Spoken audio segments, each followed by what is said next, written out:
TL, the Night of Numbers, the unofficial statistician of the Morning Roast. I know he's got some numbers for us here, so go ahead, Alex. Spit your fire, baby. Let's go. All right, first off, gentlemen, a moment of silence briefly for the dead narratives of guys like Nick Wright, Ryan Clark, who said the Niners were front runners, who said the Niners couldn't play comeback football, who said Brock Purdy was a game manager. All those narratives, they're officially dead. So shout outs to that. But I do have a stat for you guys. So the Lions, as we all know, they had 148 rushing yards at halftime. They finished the game with 182 rushing yards. In the second half, Brock Purdy outrushed the Detroit Lions by himself. Wow. I really thought that after that fumble, after the Niners scored to make it 24-17, after that fumble, Dan Campbell got antsy. He went away from the run. He went away from what was working, and he allowed the Niners to come back because he put the game on the arm of Jared Goff. And the Niners started to get pressured.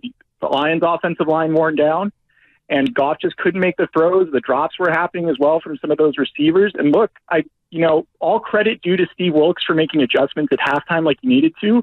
But Dan Campbell did partially punch that game away. He gambled too much on fourth down, had some bad play calling, got antsy, went away from the run. But look, I'm on cloud nine right now, guys. I'm on 3 hours of sleep. I've watched the game twice now in the last 24 hours.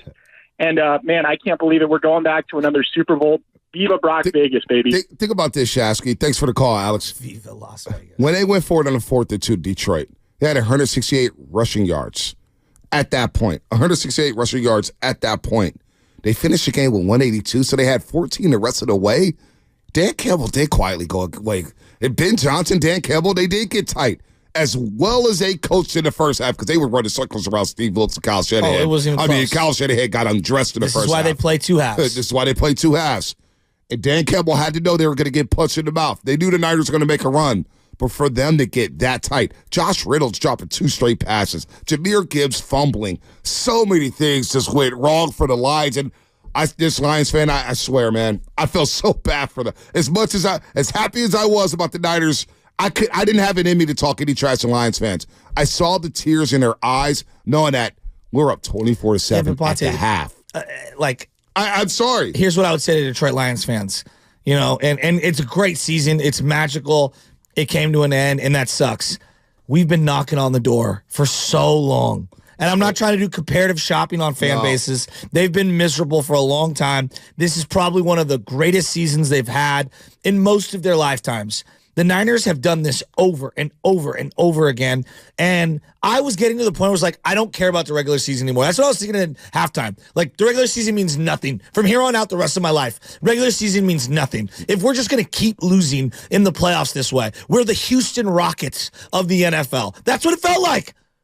And then they flipped the script and they won that game. They got to cap it off with the Super Bowl. But watching Lions fans, though, as their team is wilting, and the Niners are, let's be real, man. The Jawad Jennings one-headed catch, the Ayuk play. There were so many things that had to go right for the 49ers.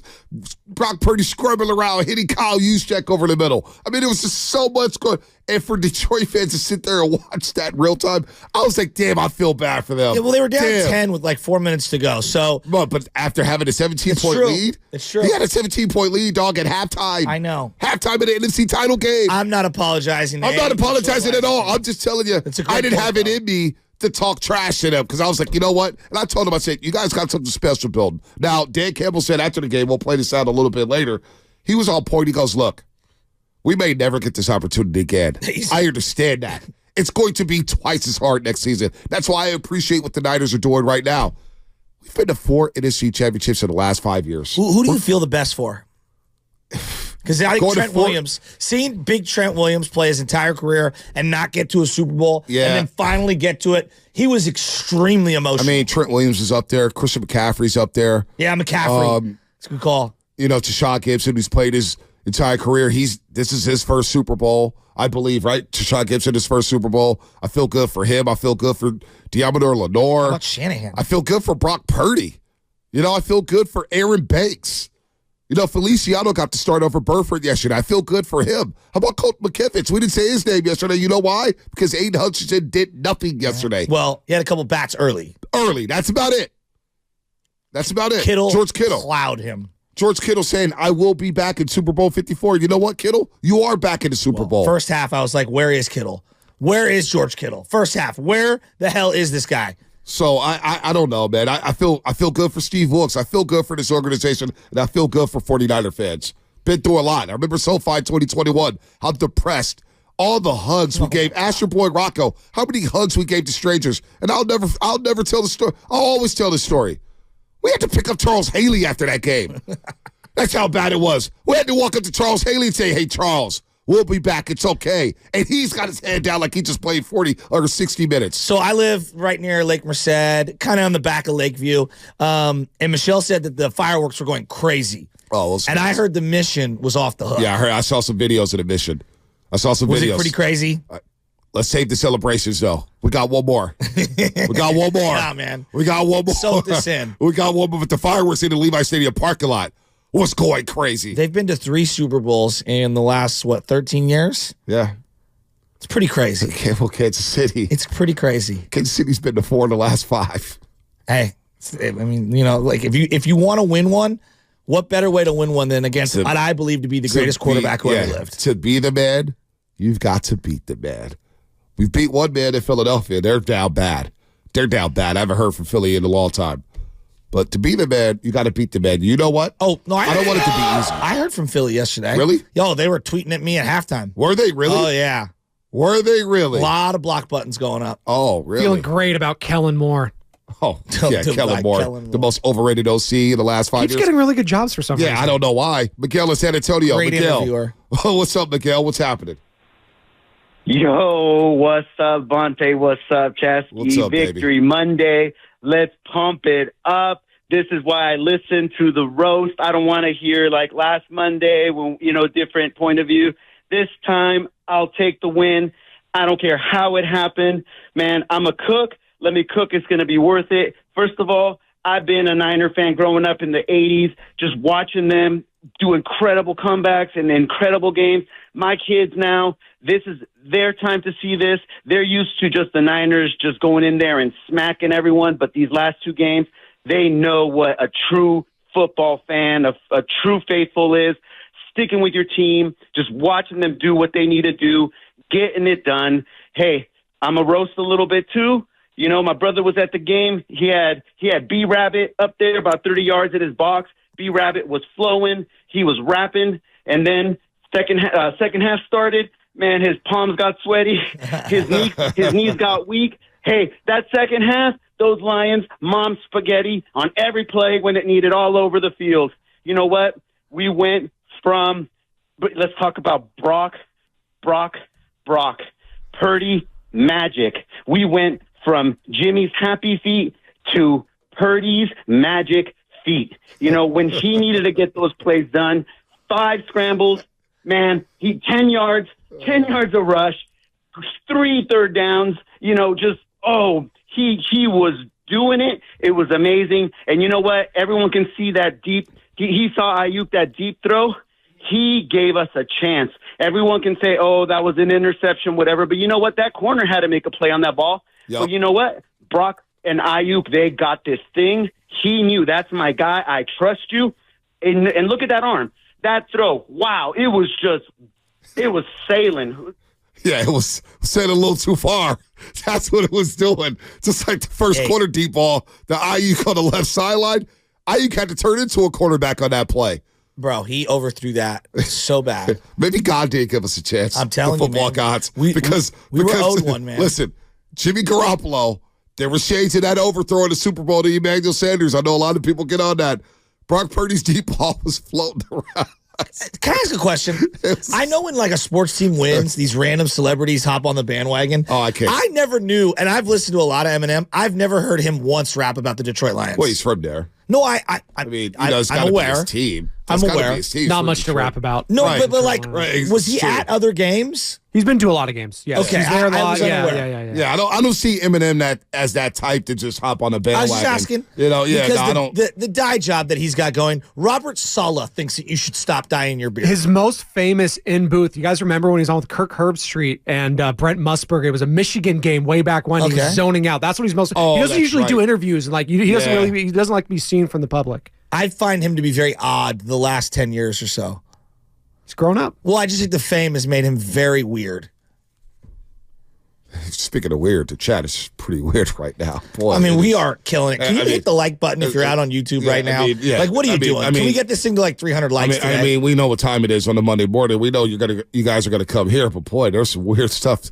So I said, hey, Ponte, Brock's your daddy. No, he's not. Brock's your daddy? You're like Pedro Martinez. The Yankees are my daddy right now. I'm 18 years older than him. Let's go to... Give me just one more time. Ponte always had faith in Brock Purdy. Just give me... I'm happy with Brock Purdy. Let me back away.